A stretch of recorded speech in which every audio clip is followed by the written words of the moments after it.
السلام عليكم ورحمة الله وبركاته. وعليكم السلام. الله أكبر الله أكبر الله أكبر الله أكبر. الله.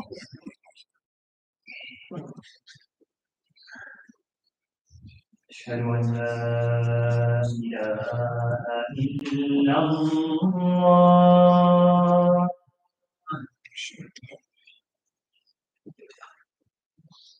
أشهد أن لا إله إلا الله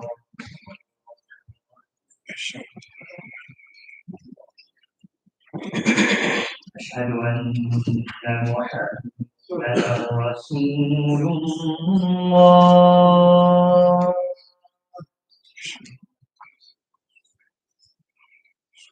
أشهد أن محمدا رسول الله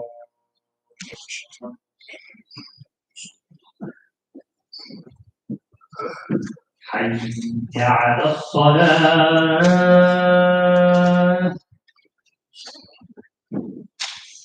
حي على الصلاة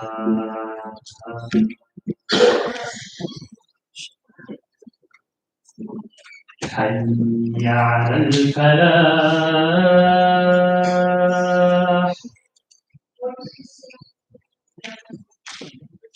حي على الفلاح.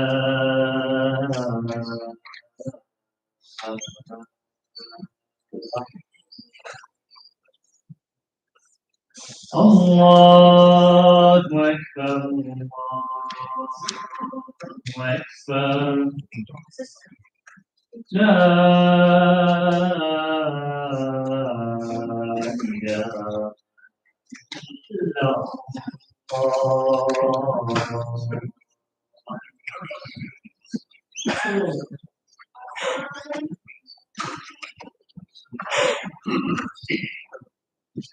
بسم الله الرحمن الرحيم. الحمد لله نحمده ونستعينه ونستغفره ونؤمن به ونتوكل عليه من شرور انفسنا ومن سيئات اعمالنا واشهد ان لا اله الا الله وحده لا شريك له واشهد ان محمدا رسول الله. اعوذ بالله من الشيطان الرجيم. Bismillah ar-Rahman ar-Rahim. Brothers and sisters, before getting into the theme of the Khutbah, I ask once again that we remember our brothers and sisters throughout this Ummah of the Prophet Muhammad to make suffering or pain, whether we know the cause of that suffering or pain or not, whether that pain and suffering may be coming within our own houses by something that our hands are causing discomfort for people in our own houses. The Olympics have just ended, and the host country, France, was not able to even hide or disguise its Islamophobia, even during this international event where the entire world was watching it to see how the athletes from their various countries, how they fared during these Olympic Games. And what I'm making reference to is that the government of France forbid any female Olympians from wearing hijab. And so it meant that whether they were playing volleyball or whatever they were doing, competing on a world stage, the government of France said no, there will be no Muslim women athletes who will be allowed to wear the hijab. And it's so heartening and it's so good to be able to say something good about that experience where women were forbidden to wear hijab because there were Muslim sisters. Some of them were volleyball players. They were playing in various sports, coming from Muslim majority countries. One even winning a gold medal. And she put on her hijab and she went to the ceremonial stage. And we should applaud them, our Muslim sisters, for having that kind of courage. Applaud those sisters. In a government that said you can't wear hijab, or even just saying, forget about what you're saying, this is how I'm going to dress. And I would pray that this would send a point of inspiration to our sisters in this country. Because at this point, there's no government saying that you can't come into our government buildings, that you can't do this or do that. But Allah subhanahu wa ta'ala knows what waits us, waiting for us in the future. So now you have the opportunity to wear your hijab when and wherever you want in public. But this is not a guarantee. We don't know what is going to happen. So I want our sisters to take inspiration from these bold Muslim sisters who defied the government and said that I'm coming to get my medal. I don't care what you say.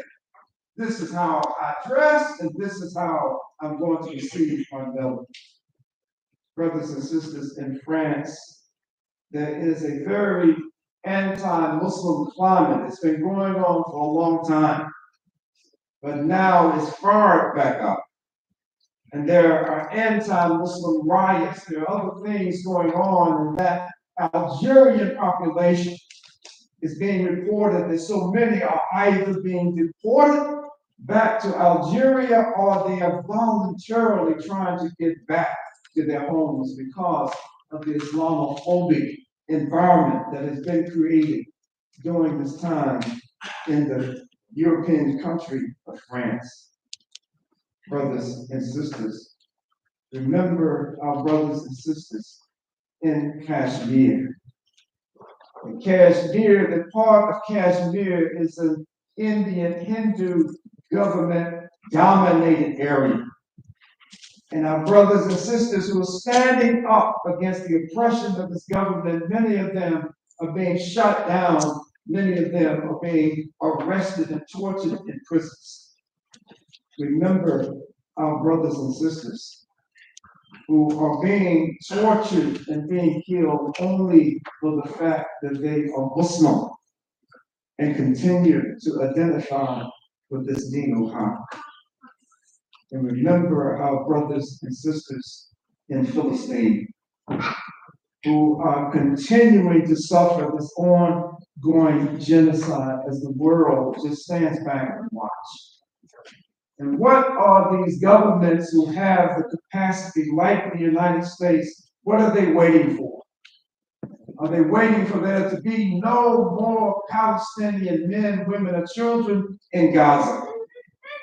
Are they waiting for every home that's owned by Muslims in the West Bank to be taken over by settlers? What are they waiting on? So please remember our brothers and sisters, not just in Gaza, but throughout Philistine, because of the oppression that they're going through.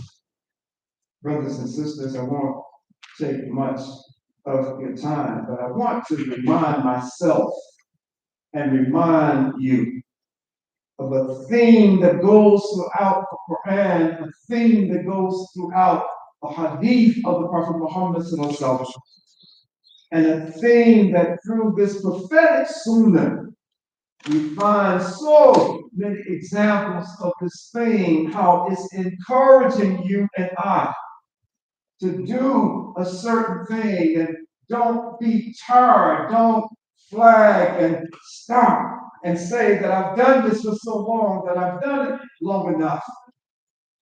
Brothers and sisters, Allah subhanahu wa ta'ala instructs us in the Quran. And Allah subhanahu wa ta'ala is instructing this ummah in good times or bad times. When it's easy to practice our Islam, or when it's difficult and we have to hold on to it at a time, like the Prophet Muhammad said, there come a time when holding on, just maintaining the fact that we are Muslims will be like holding something burning in our hands. That this is how difficult it will be in the history of the Muslims. We've seen so many phases of this here in this country. Alhamdulillah. You and I have not experienced this yet. But Allah subhanahu wa ta'ala in His eternal book tells us when we are flagging, when we are feeling like we can't take it, when we are making the decision whether this deen is for us or not. Allah subhanahu wa ta'ala tells us, that there's no compulsion in religion. Why? Allah tells us because truth stands out clearly from falsehood.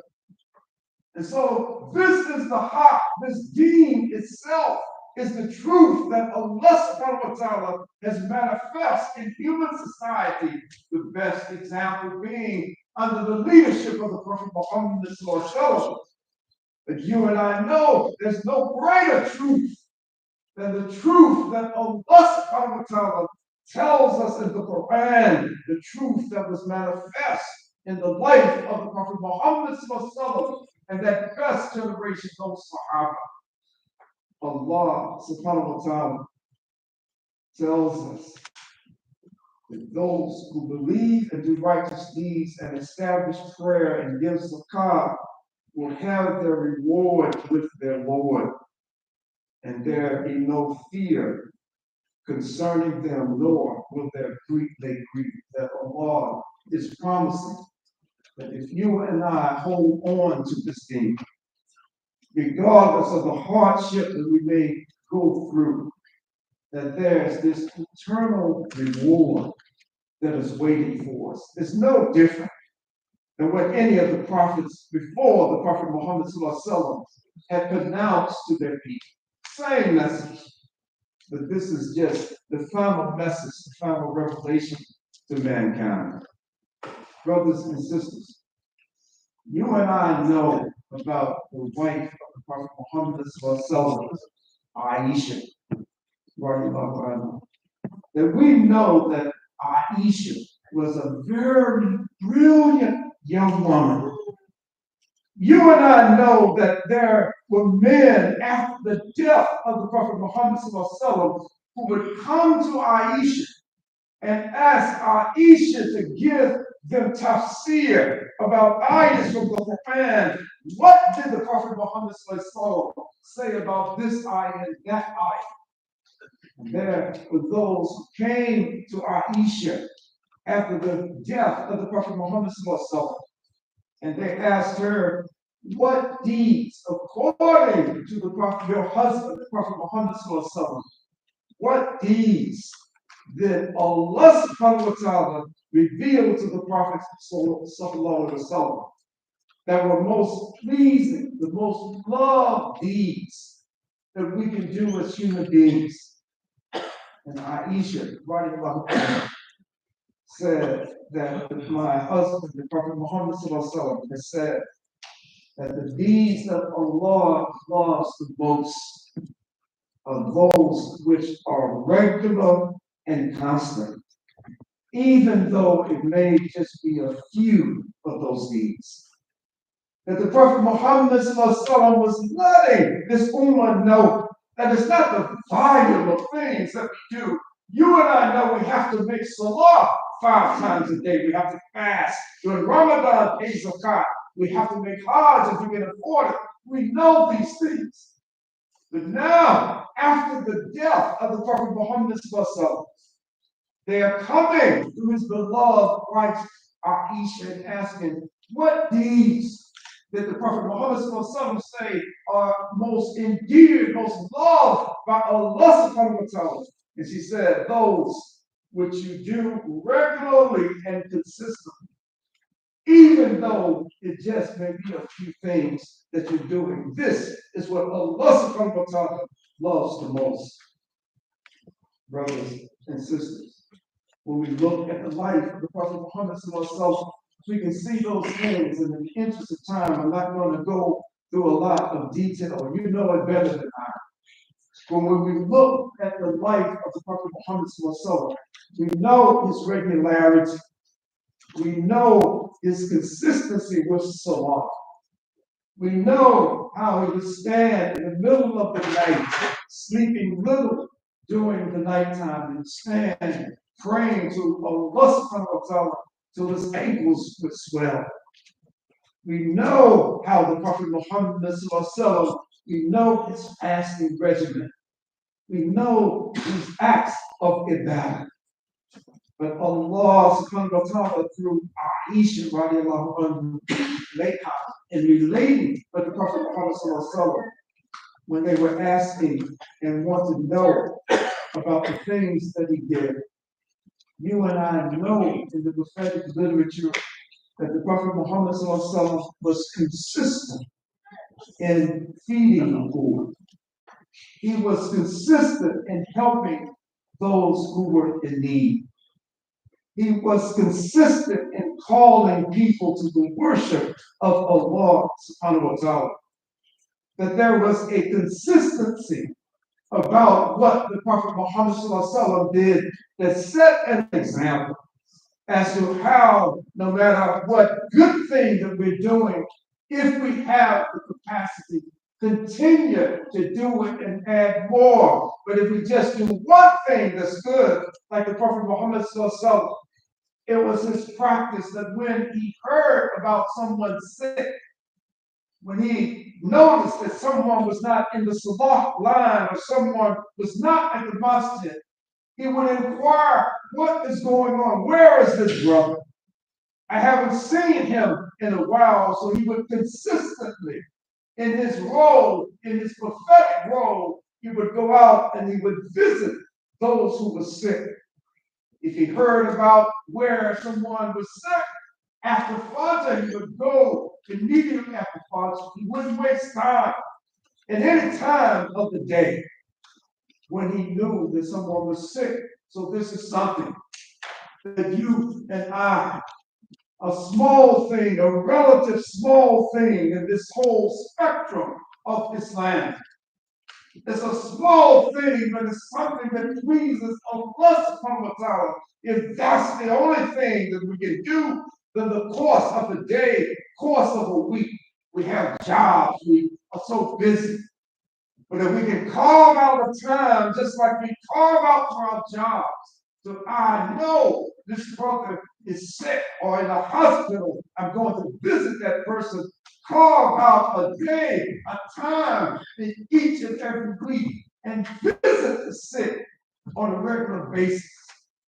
This is a sunnah of the Prophet Muhammad Sallallahu Alaihi Wasallam. It was something that in his prophetic role, as many responsibilities that he had, he was continuing to go and visit on a regular basis.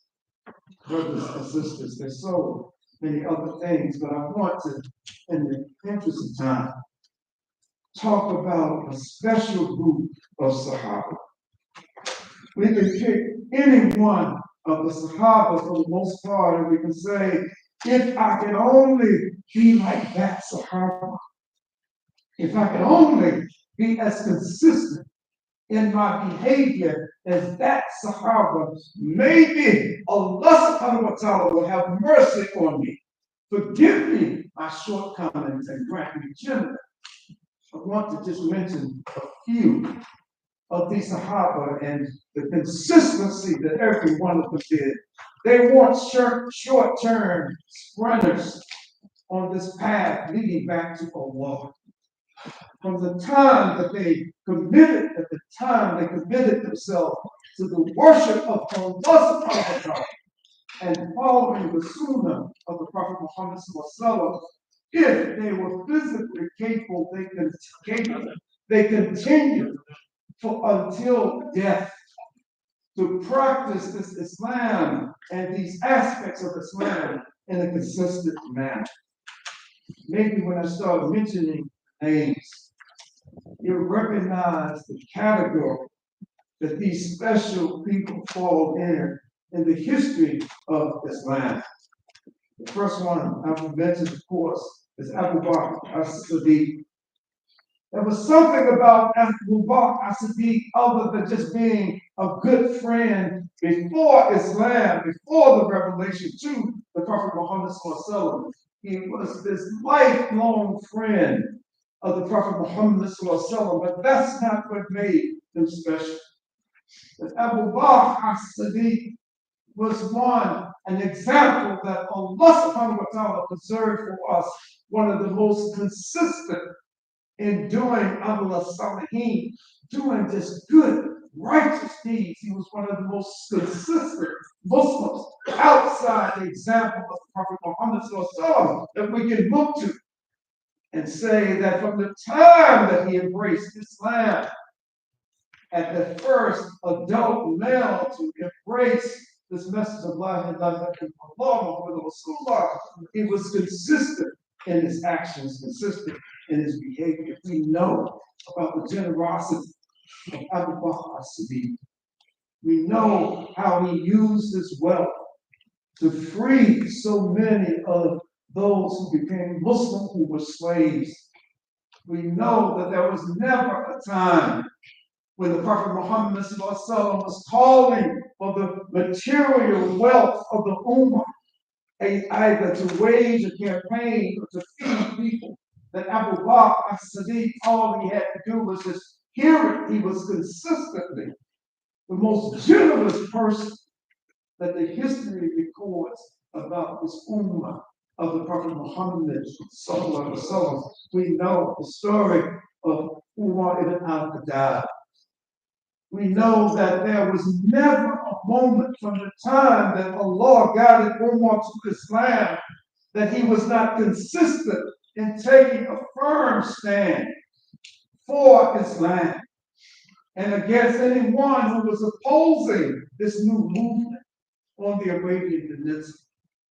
We know that Umar did more to set up an administration for the Islamic State, that he expanded the Islamic State much further in its boundaries than it was at the time. Prophet of Abu Bakr, he was consistent in his actions. We know Uthman, the third caliph, we know about this wealthy businessman, that whenever there was a campaign that the Prophet Muhammad and the believers were about to go on, that the Prophet could only just say, Uthman, call him out by name. Uthman, we need finances. We going on this campaign, we need money from you, Uthman. Go home, bring back some of your wealth. And maybe this will inspire others just seeing what you're giving feasibility. We know about Uthman.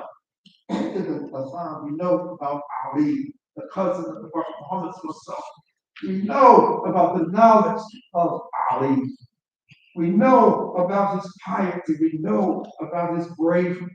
It was consistent throughout his lifetime that there was no changing or weakness or inconsistency in those things that Allah subhanahu wa ta'ala blessed him with. We know about Talha Ubaydullah.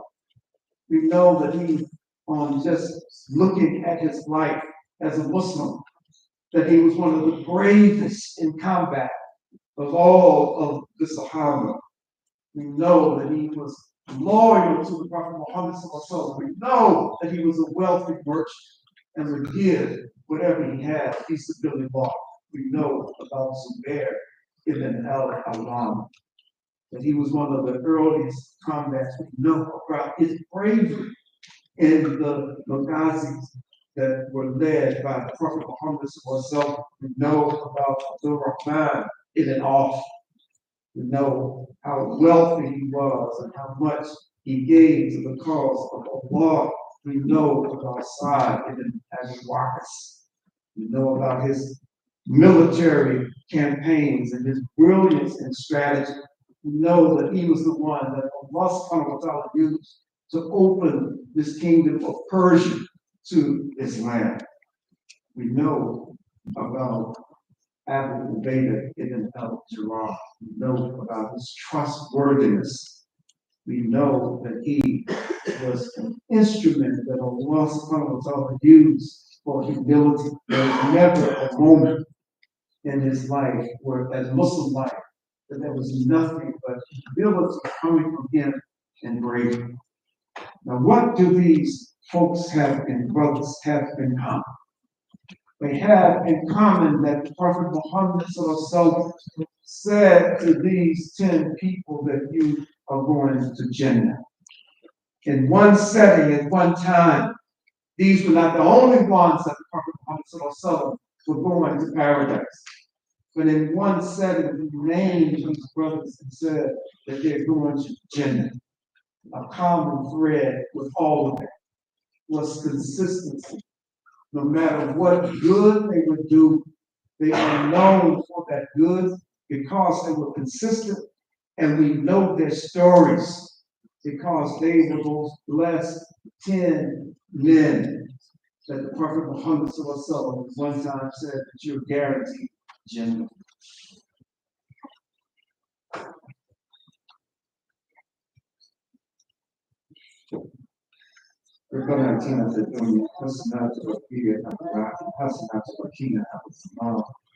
Brothers and sisters, Allah subhanahu wa ta'ala only gives us a limited time on this earth. And when we think about it, when we compare the sacrifices that we must make for the relatively short period of time that we are walking the face of this earth, based to an eternal life. If we balance out these two options, these two realities, then we have to realize that there's no sacrifice that's too great for me to make in this world in order to get this eternal life. This is why these Sahaba were willing to basically just give away their wealth, feasibility law. This is why the Sahaba who were guaranteed paradise were willing to take that which human beings cling on to and hold tight the most, their wealth, and they were willing to give it away like Abu Bakr. They were willing when the call was put out, they were willing to give it. These are the brothers, without exception, who put their lives at risk to protect and to expand this ummah, this deen of the Prophet Muhammad sallallahu alaihi wasallam. They were willing to sacrifice the most precious thing that they had, their lives. They weren't clinging and holding on to anything that they thought was special, because they feared Allah subhanahu wa ta'ala, and they knew, they understood that whatever sacrifice I'll make in this world, the reward for it is so many times greater. So why am I clinging to certain things? Why don't I just freely give of myself, give of my possessions in the cause of Allah subhanahu wa ta'ala? Brothers and sisters, the life that we're living today, it's almost like we're in a marathon. And the difference between Olympic marathons and track and field marathons is that we don't know what the finish line is. That we're striving as hard as we can, and we're running, and we know we're going to have this meeting with our Lord, but we don't know when it is. All we know is that we must be consistent. We can't say, I did this 10 years ago. I did this 15 years ago. What am I doing now? We don't know when Allah subhanahu wa ta'ala will take our souls. Those Sahaba had no idea whether they were going to come back from all of these battles or not. They had wives, they had children, but they were willing to sacrifice their very life, feasibility, for the cause of Allah subhanahu wa ta'ala. So today, nobody's asking us to go into a physical battle. Nobody is saying, there are Muslims all over the world who are engaged in battle right now. But here in the United States, nobody is asking leaders, imams, scholars, and are asking people to go fight here in the United States. All we are being called upon to do is to give of ourselves, to give the best that we have of what we have to offer. If we don't have any, if it's not finances, a finance strap, give of your time. If we can't teach classes, various classes, then find something we can do. Maybe it's just picking up paper. Every time you come to the box, there's some paper somewhere on the ground. Maybe it's just picking up paper, but be consistent in that which we know Allah subhanahu wa ta'ala loves. And maybe we believe in Allah is so merciful that maybe on Qiyamah, that Allah subhanahu wa ta'ala will open up the gates of mercy for us. Lord, Allah, give us an understanding of this thing that is beneficial for us in this world and in the next. Oh Allah, help us to be consistent with those things that are pleasing to you. And oh Allah, make not this ummah of the Prophet Muhammad an object of test for the disbelieving people. Brothers and sisters, we have a sister present today, Kathy